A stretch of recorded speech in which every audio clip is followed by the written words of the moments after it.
right, well, g'day there, everybody. Thanks a lot for joining me as at the close on Thursday afternoon. Before I move into the technical components of this market, I just wanted to remind you, it may be a very good idea to go back and recap the video, the only other video that I've left you with this week. That was as at the close on Tuesday, because really at this particular juncture, again, the markets are acting as generally they should be expected, really. That is in terms of this gap close. I went through this in about 10 minutes on Tuesday afternoon. Also, what you should, if you have the time, is go back and have a look at the analysis that we've done during the month of August.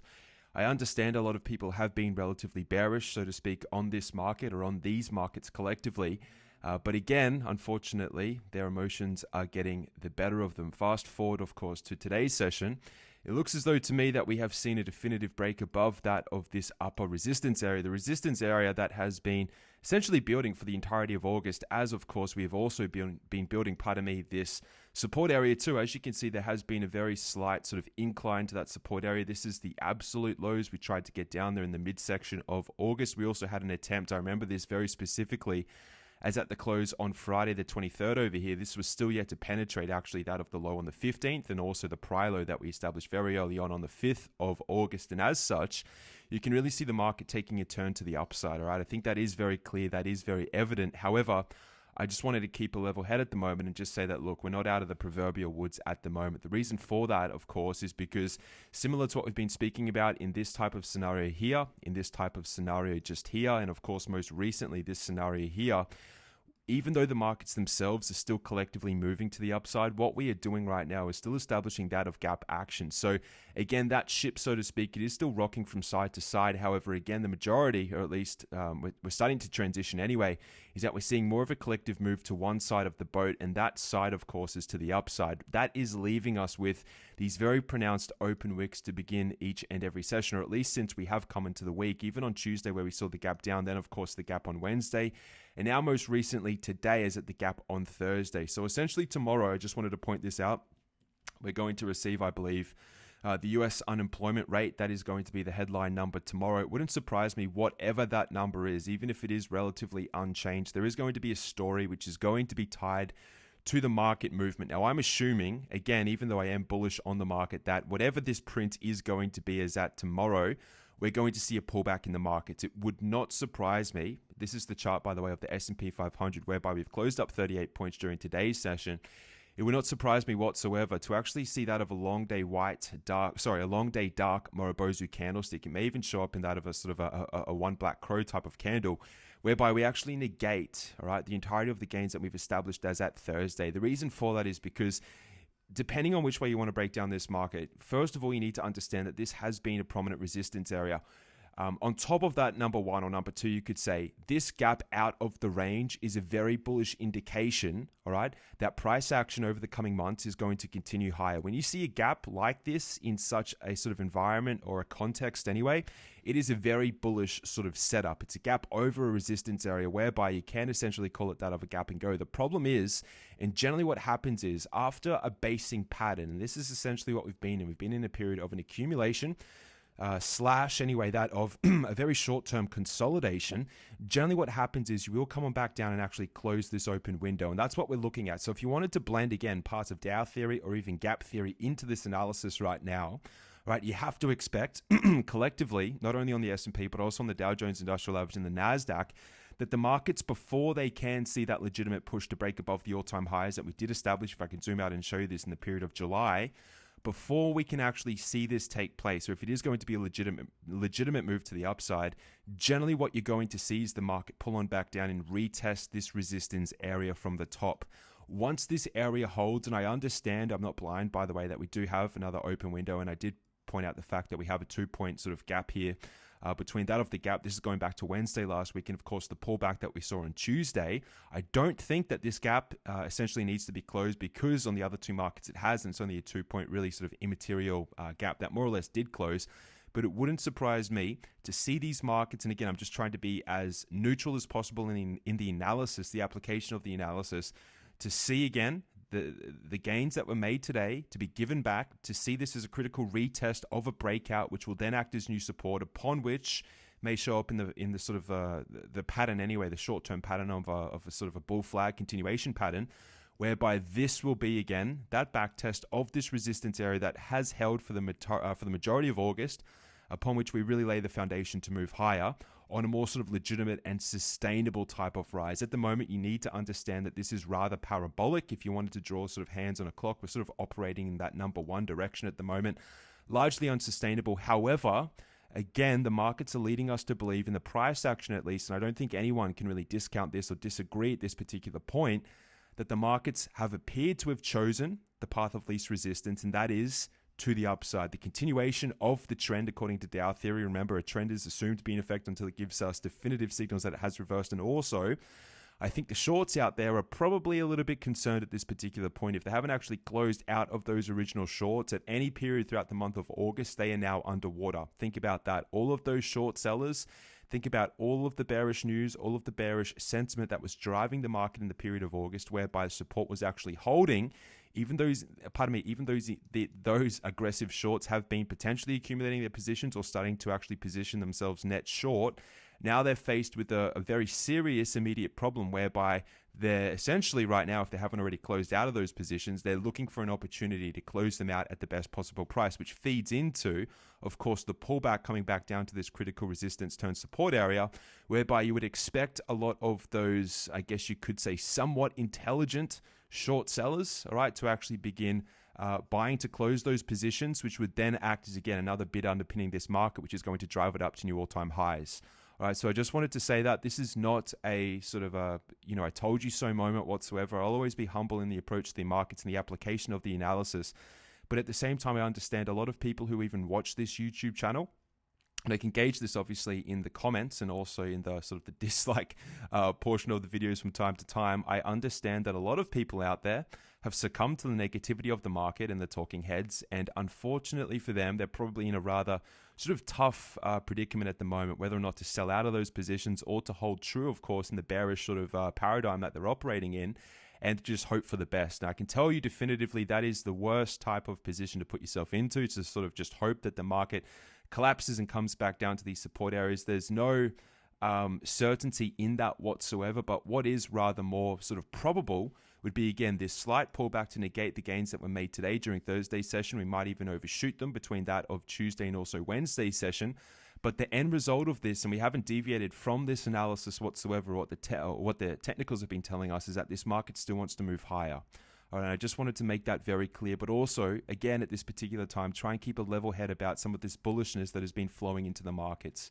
Okay, so I just wanted to speak about that. I mean, this is applicable not only to the S&P 500, but also if I go back to the Dow Jones Industrial Average, you can see a similar type of movement. Again, we're starting to push. I mean, this just goes without saying. I mean, I haven't verbally said it, but I think you can see it visually. We're above 26,471 on the Dow Jones Industrial Average. We're above 2,946. This is where, of course, the S&P 500 net long position or the contingency order has been placed, and we've just simply been sitting on our hands really for almost the majority or almost the entirety of the month of August. But now it appears we're definitively breaking out. The NASDAQ candlestick at the moment, in full disclosure, it's not actually accurate. My data at the moment, it's printing a long day white Mobozu candlestick. However, again, much like the Dow Jones and the S&P, there is a gap. So once I get the end of day data in about 30 minutes time, this is going to adjust and it is going to reflect that of a gap. That's why I haven't actually sort of rotated into the NASDAQ. But again, you can see even at the closing price up here at 8,116, we're still above that 8,080 point net long position, or at least that next contingency order if, and we spoke about this in Pro, of course, actually taking market positions at the gap close of this window over here. That was really the whole premise of the week's video just gone. And as such, like a lot of people have, rightly sort of pointed out to me, I mean, we were pretty much spot on in that analysis and what the market was sort of looking to do based off the technicals as at the close on Friday last week.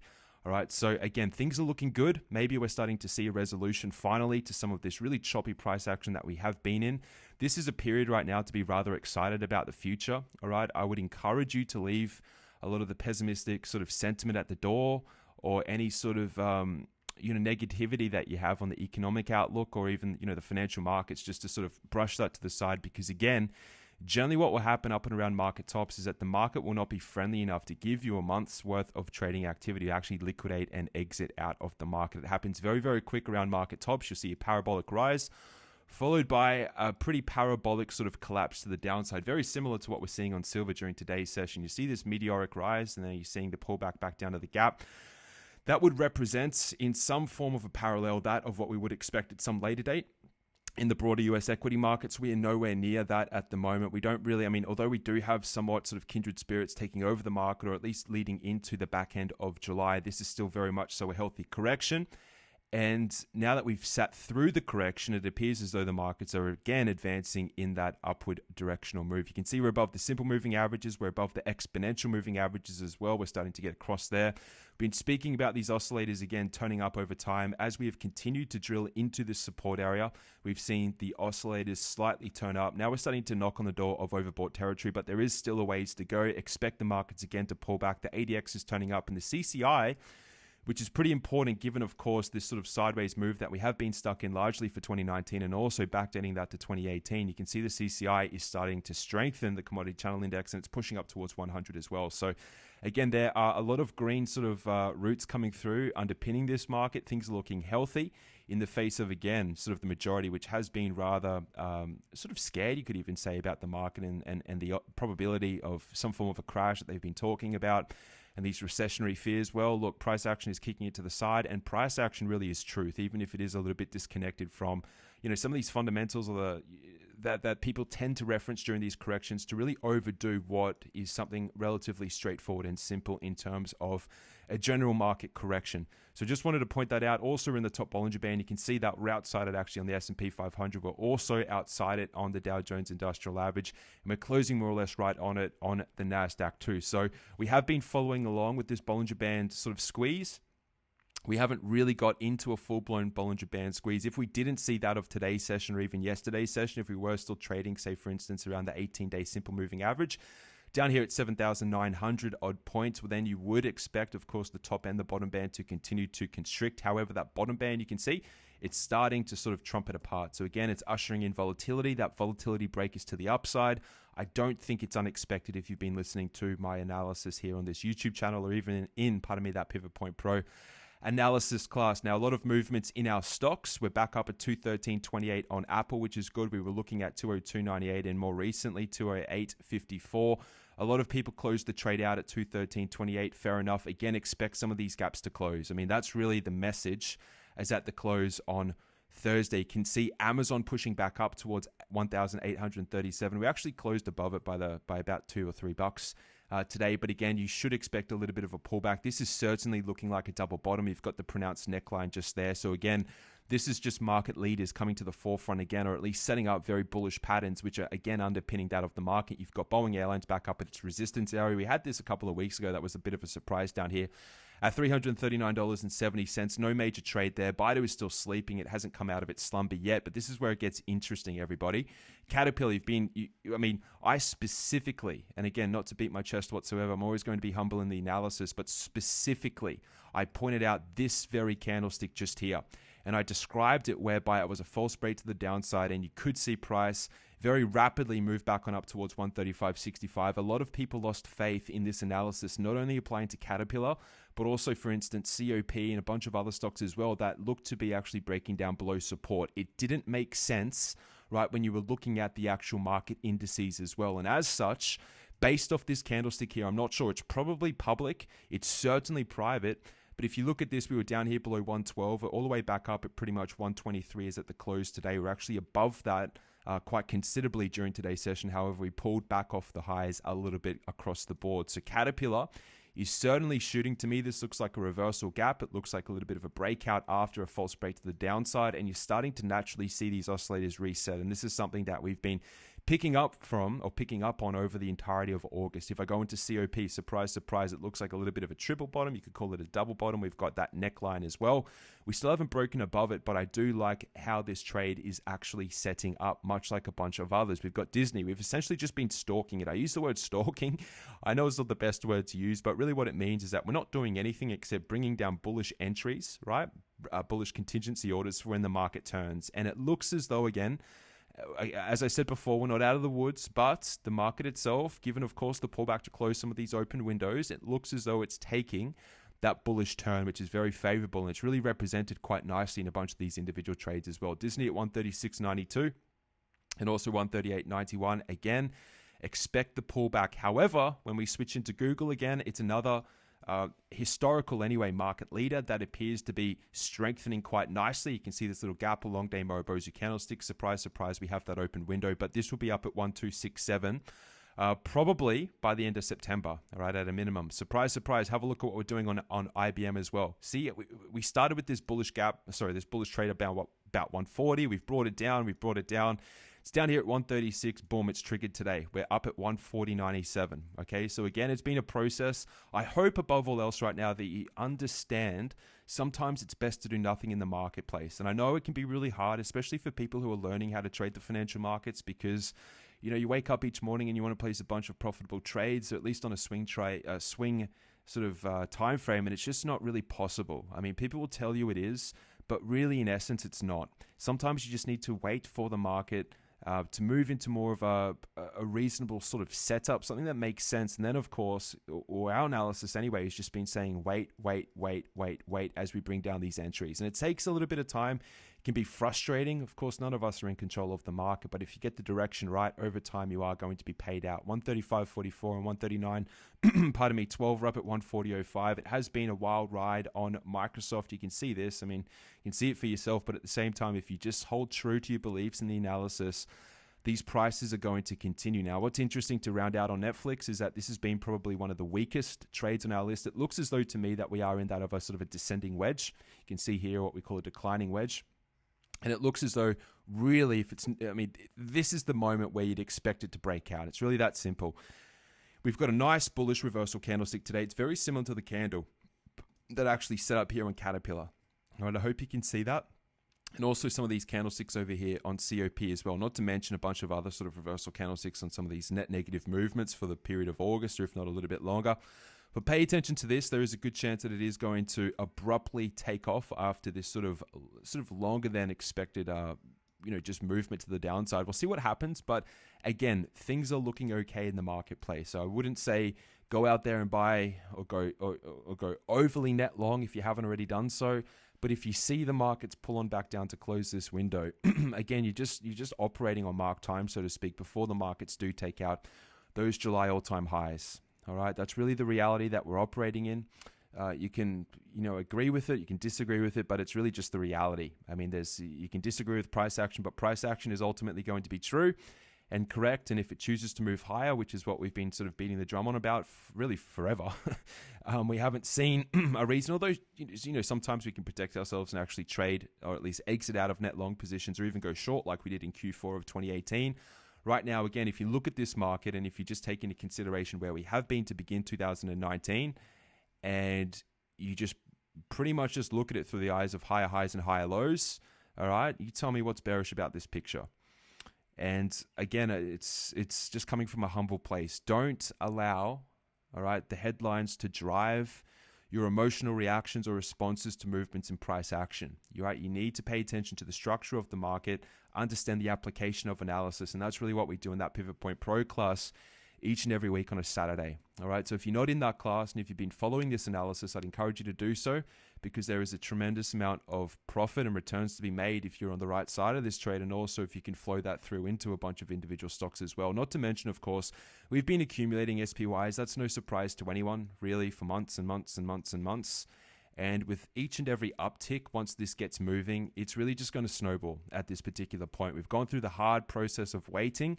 It looks as though we're in the very early instance, once again, of being paid out as price drifts higher. The closing print on the S&P 500 is 2,976. The all-time high over here, so to speak, is 3,027 points. So we're within about 50 points, you could say, I think if my maths is correct, of actually tagging this area. That's really only 1.5 more sessions like we saw today. Obviously, that's not going to play out this week, or at least I don't think it would. But things are looking good. And I just wanted to congratulate those who've sort of stayed strong and resolute, so to speak, in their analysis. And they've allowed the market to go through this little temper tantrum it's thrown. But again, all things are coming back into what makes sense, what's rational. And as such, this is the payoff period for you. And I'm very happy for you if you've stayed true to the analysis. All right, so that's going to do us as at this Thursday afternoon market recap. Again, the big print tomorrow, the US unemployment rate. That's going to be a market mover, no matter what that print is. Again, I'm going to sort of conclude on this as at today's close.